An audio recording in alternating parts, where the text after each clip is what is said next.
भाभी जी घर पर हैं।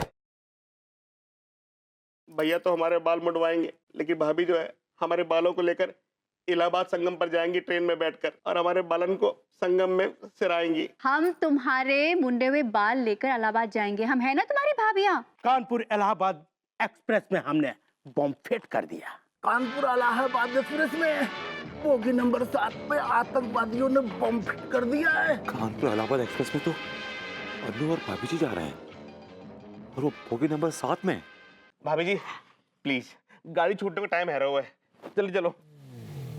कानपुर इलाहाबाद एक्सप्रेस में बोगी नंबर 7 पे आतंकवादियों ने बॉम्ब फिट कर दिया है। कानपुर इलाहाबाद एक्सप्रेस में तो अल्लू और भाभी जी जा रहे हैं।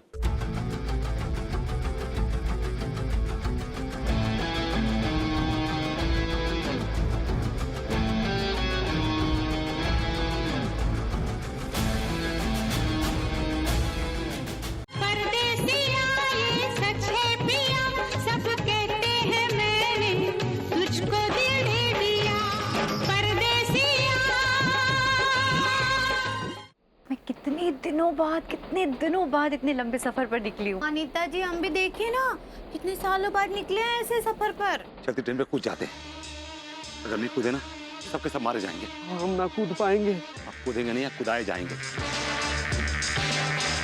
कानपुर इलाहाबाद एक्सप्रेस में बोगी नंबर 7 पे आतंकवादियों ने बॉम्ब फिट कर दिया है। तिवारी जी, कानपुर इलाहाबाद एक्सप्रेस में तो अल्लू और भाभी जी जा रहे हैं, और वो बोगी नंबर 7 में।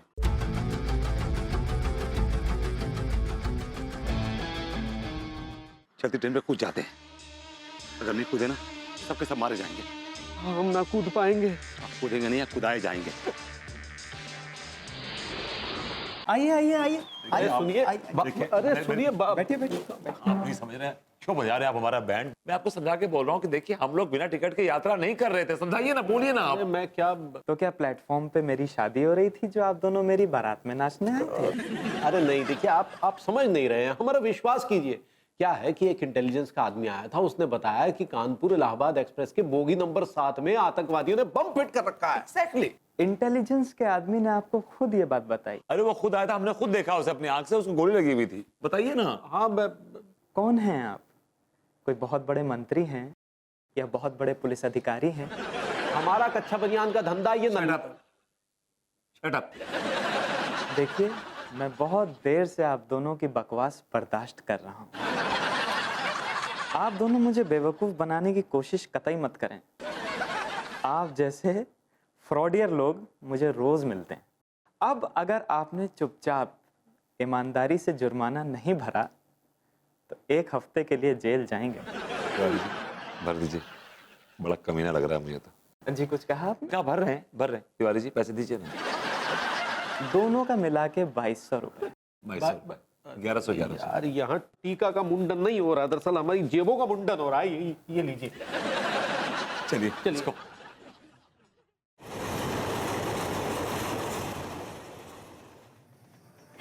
बड़ा मजा आ रहा है अंगूरी जी। हाँ आपको तो पता है मैं कितने दिनों बाद इतने लंबे सफर पर निकली हूँ। अनीता जी हम भी देखिए ना, कितने सालों बाद निकले हैं ऐसे सफर पर। अच्छा है ना, इस बहाने घूमने का मौका मिल गया। हाँ, टीका के मुंडन के बहाने। अगर नहीं कूदे ना सबके सब मारे जाएंगे। नहीं भगवती जी, हम ना कूद पाएंगे। आप कूदेंगे नहीं, आप कुदाए जाएंगे।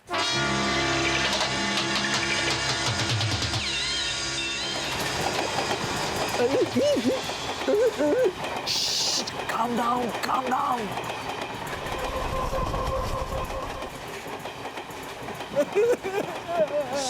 Shut up.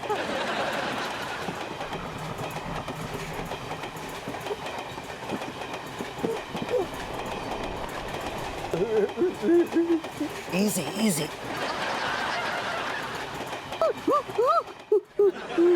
क्या कर रहे हैं आप? What are you doing? पागल हो गए क्या?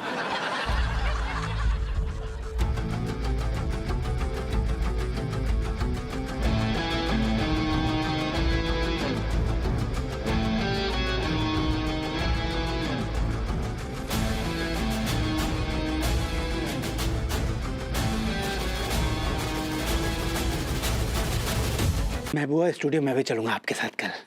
Okay yes. अब पापा मैं क्या करूं? अगर विभू की किस्मत में बेरोजगारी और नल्लापन ही लिखा है तो मैं क्या कर सकती हूँ? उसकी किस्मत तो मैं नहीं बदल सकती ना। क्या मैं घर छोड़कर अपने घर आ जाऊं? पापा आप कैसी बातें कर रहे हैं? जिसे आप मेरा घर कह रहे हैं उसे उस घर से आपने मुझे 9 साल पहले विदा कर दिया था। अब यही मेरा घर है।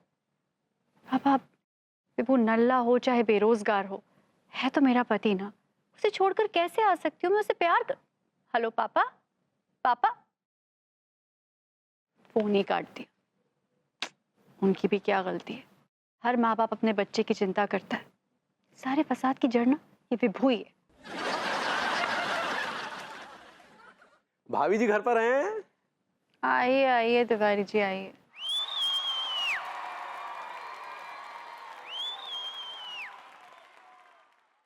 क्या बात है भाभी जी, आपके ट्यूबलाइट से उजले चेहरे का फ्यूज कुछ उड़ा उड़ा सा क्यों लग रहा है? किस लिए? अभी ये तो आप ही बता सकती हैं भाभी जी।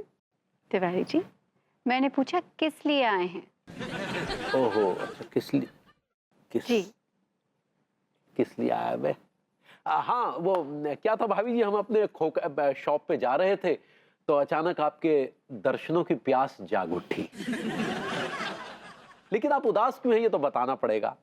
हालांकि हम जानते हैं कि आप भभूति जी की वजह से उदास हैं, लेकिन फिर भी आपके मुख से सुनना चाहते हैं। ठीक कह रहे हैं आप तिवारी जी। मेरी उदासी का सबब विभू की बेरोजगारी ही है।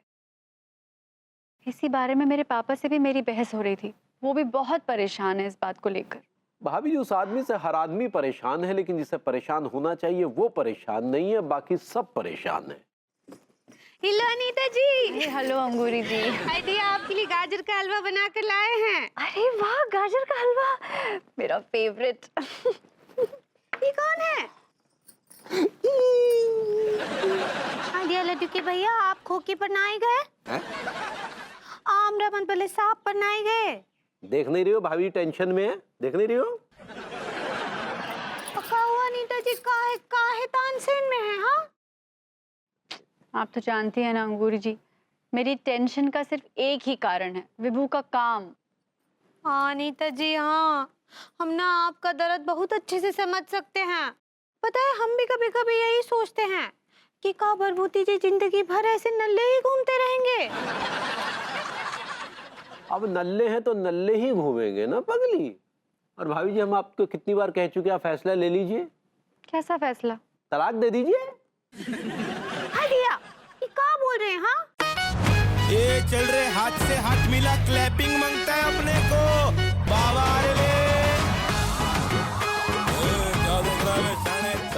म्यूजिक आओ क्या कर रहे हो? फील सट साउंड म्यूजिक। गधे मैं कितनी बार तुझे बोल रहा हूँ, लेकिन तेरे दिमाग में ये बात आ क्यों नहीं रही है? गधे की तरह रेंगते जा रहा है, बस रेंगते जा रहा है। क्या सुबह सुबह बीवी से पिट के आया क्या तू?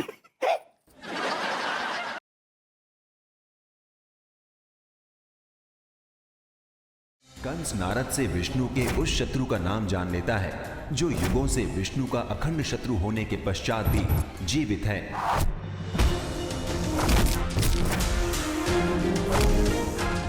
पारस तथा उसके मायावी रखवाले कान्हा को अग्नि में जीवित भस्म करने के लिए कालिया बुलाता है अपनी पत्नी कालिका को।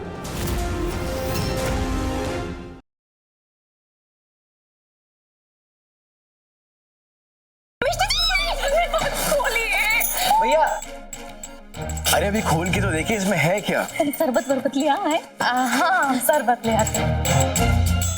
क्या हुआ? अन्ना कुछ। Oh wow this is so pretty. और रागिनी तुम तो इसे पहन के एकदम अलग लगोगी। आजकल की लड़की होके भी देखो ना कितनी अच्छी चीजें ऑर्डर करती है हमारी भाई।